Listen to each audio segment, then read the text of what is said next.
everyone. I hereby call this extraordinary meeting of Markona Sdn Bhd to order.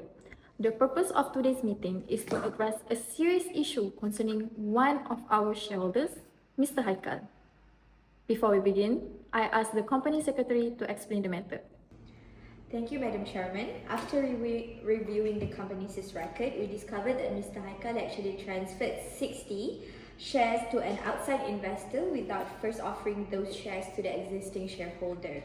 This action is a direct breach of clause 4.2 of the shareholders' agreement, which requires any shareholder wishing to transfer shares to first offer them to the existing shareholders in proportion to their shareholdings. Furthermore, no written notice containing the proposed transfer price for purchaser's identity was provided to the shareholders as required under clause 4.3. Thank you, Madam Chairman.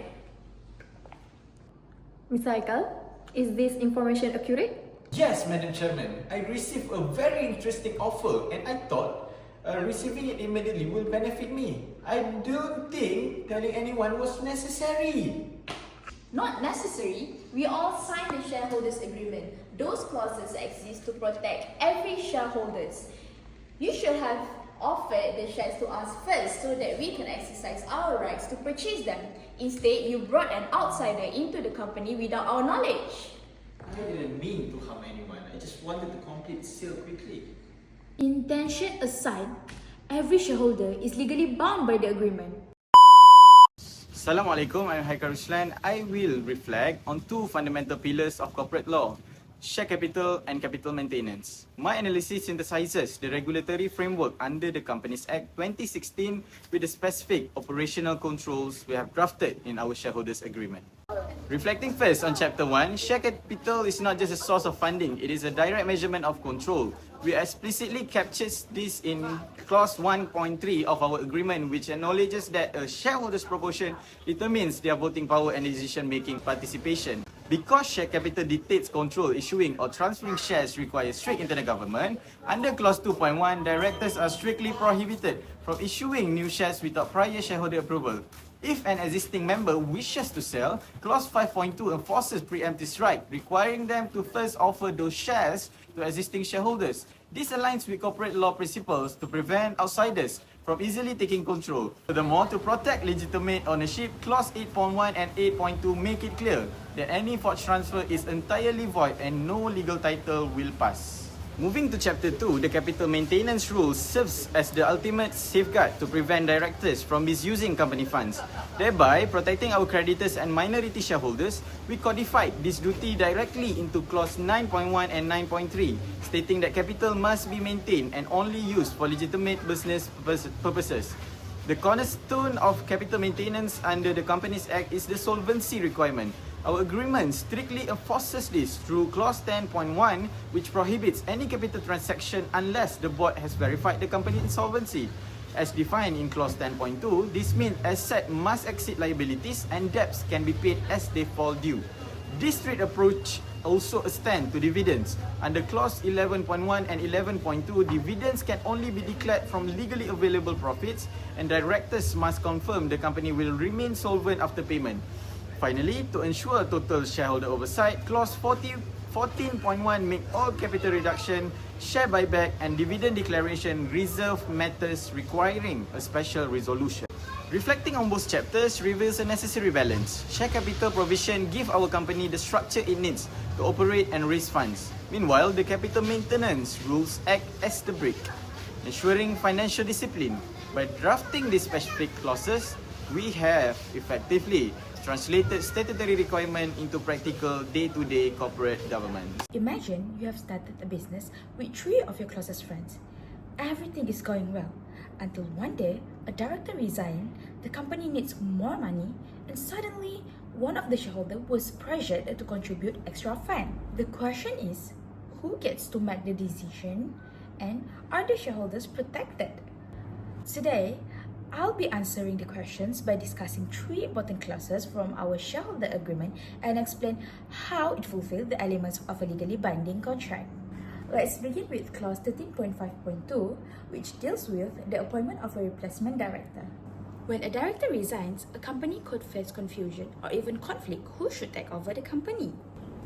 This clause solved the problem by giving the shareholders the right to appoint a new director whenever a vacancy arises due to death, removal, resignation, or disqualification. This is more than just a management rule. This protects the shareholders' voices in deciding who will lead the company next. Now let's move to clause 14.1, which concerns additional funding for the company. Every business reaches a stage where it needs extra capital to grow. But can a director demand the shareholders to contribute more money? The answer is no. Under this clause, the board must refer the matter to the shareholders. The shareholders then decide together how the additional funds should arise. One option is for shareholders to invest in free interest loans according to the shareholder agreement. This clause recognizes that shareholders are not just investors. They are also decision makers. It gives them the right to participate in a major financial decision making instead of leaving everything to the board. Finally, let's look at clause 14.2, which I think is the strongest clause that protects the shareholders. This clause states that no shareholder can be forced to provide extra funding unless it is agreed in written and it is specified in the requirement of a contract. Think of it this way, just because you own a share in a company doesn't mean that anyone can suddenly ask you to pay more money without your consent. At the same time, if a shareholder voluntarily agrees to provide a loan, then they must honor the written terms that everyone has agreed upon. This creates a fair balance between right and responsibilities. Each shareholder promises to respect this arrangement and other shareholders gets benefit from the protection. Overall, all three clauses satisfy the element of consideration because they involve reciprocal promises where each shareholder undertakes certain obligation in exchange for corresponding rights and protection under the shareholder agreement. From Chapter 3 and 4, we learned that while majority shareholders have the power to make company decisions, the rights of minority shareholders are also protected by the law. I now understand that the rule in Voce and Habertel's case is not absolute because there are exceptions that allow minority shareholders to take action when they are treated unfairly. Overall, this topic has helped us in appreciating the importance of balancing majority rule with fairness and accountability in company management. Assalamualaikum and a very good day to everyone. My name is NABILAH. In our opening scene, we saw one shareholder sell their shares without following the agreed process. So what happened next? Does the shareholder agreement still apply? And who gets to decide what the company should do? This is where clauses 15 and 16 become important. Let's start with clause 15, which talks about the duration and termination of the agreement. This clause tells us when the shareholders' agreement starts and when it comes to an end. For example, it can end if all shareholders agree to terminate it, if the company is wound out, or if only one shareholder remains. But here's the important part. Ending the agreement doesn't mean everyone can walk away from their responsibilities. If a shareholder has already breached the agreement or owes an obligation before it ends, they are still responsible to fulfill those obligations. Likewise, if someone stops being a shareholder, they are no longer bound by the agreement going forward, but they still remain liable for any obligations that arose before they left. Now let's move on to clause 16, which deals with board and shareholders meeting. This clause makes sure that important company decisions are made fairly. It requires proper notice before every meeting so everyone has enough time to prepare. It also sets a quorum, meaning enough shareholders must be present before any decision can be made. Next, the clause explains how voting works. Ordinary decisions only take a simple majority, but major decisions like issuing new shares, selling major company assets, or winding up the company require a special resolution. We also included rules to stop majority shareholders from abusing their voting power or making decisions that only benefit themselves. Lastly, written resolutions allow shareholders to approve decisions without holding a meeting, making the decision-making process quicker and more practical. Overall, I think these clauses are essential because they provide clear rules for how the company should operate. They make sure shareholders know their rights, understand their responsibilities, and cannot simply ignore the agreement whenever a dispute arises. In this situation you saw earlier, these clauses would help resolve the issue by ensuring that every shareholder follows the agreed process instead of making decisions on their own. Thank you for your attention. That is all from me. Assalamualaikum and a very good day to everyone. Now we will see what other examples of situation that would make our clauses more relevant. So first is the principle of equality in clause 18.1. The situation is that when a shareholder is approached by a competitor who offers them double the market value for their shares, but only if they keep the secret deal until it is finished. And the question arises, can they actually legally hide this deal from the rest of us? The answer is absolutely not.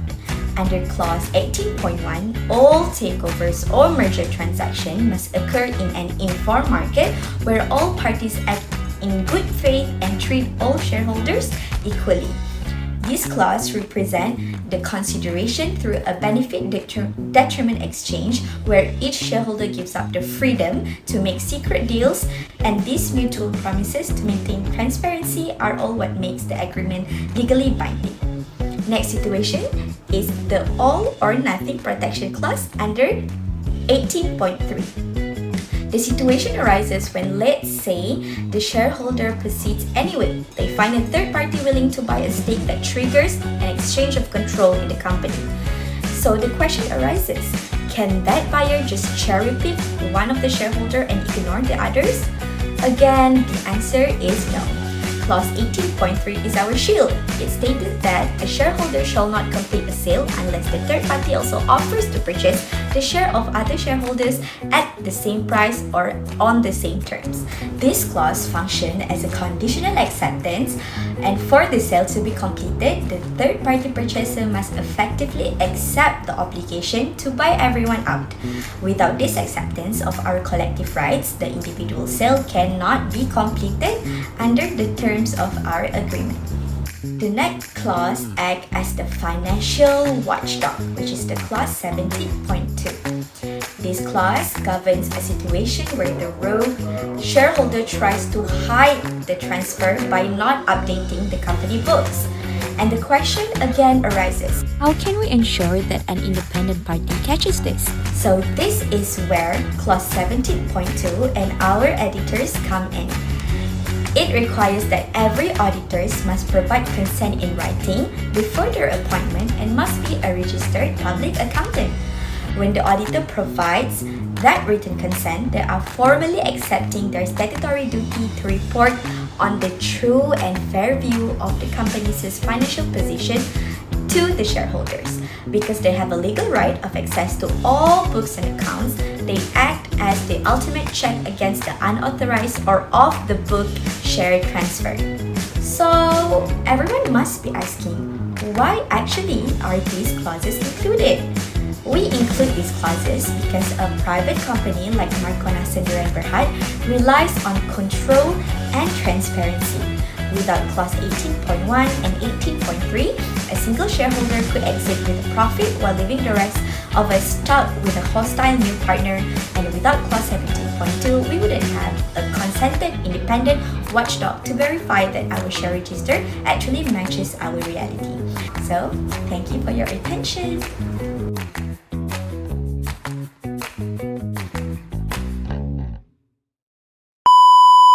After considering the facts, the board unanimously resolved as follows. First, the attempted share transfer shall not be registered. And second, the transfer is suspended until Mr. Haikal complies with shareholders' agreement. Thank you, Mr. Chairman. I understand my mistake and I will withdraw the current transfer sets out and I will follow the proper procedure in the agreement.